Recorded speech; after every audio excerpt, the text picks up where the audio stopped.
November 14 তারিখ আইছিল, তারপর 16 তারিখে চুরি করছে। তারপর আমি তারা বাধা দিছে, তোমরা থাকতে পারতো না এখানে।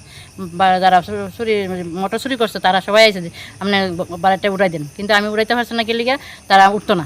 বাড়ির ঢুকে গেছে, তারা উঠতো না। মানে জনতন ভাগে তারা আমার এমুক আছে আমি আমার কিচ্ছু হতো না।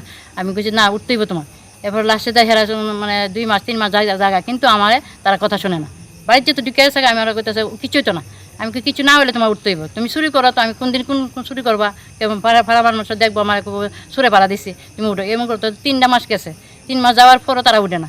যেমন এপ্রিল মাসে যখন কইছে তখন তারা যাইবো করছে, কিন্তু যাচ্ছি করে তারা যায় না। এবার মে মাসে 3 তারিখ গেছে, 3 তারিখ যাওয়ার পরে অর্ধেক জিনিস রেখে গেছে।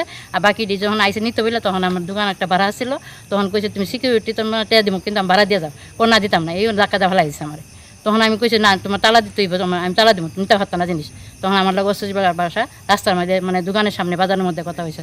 আমার লোক যা পারে তাই কইছে, মানে আমার মানুষের মানে হানি হয়েছে। এটাই আমি বড়, আমার মানে খুব খারাপ লাগছে আর কি। আমার ভাড়াটার কোনো দরকার নাই, কিন্তু আমার খুব খারাপ কথা কইছে। আমার মেয়ে, আমার নাতনি, সবাই নিয়ে কথা কইছে।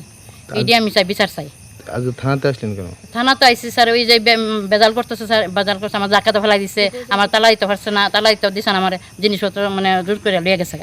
এর লেগে তারা আমি থানায় বাধ্য হয়েছি। কিন্তু আমার রাস্তার মাঝে কইছে আজকে ছেড়া দিছি, রাস্তা যেদিন ভাইয়ে দিনে আমি তোরা ধিক্কা দেবো।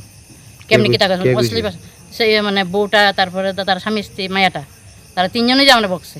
3জন আমার ভিডিও ক্যামেরা করে রাখছে আমার।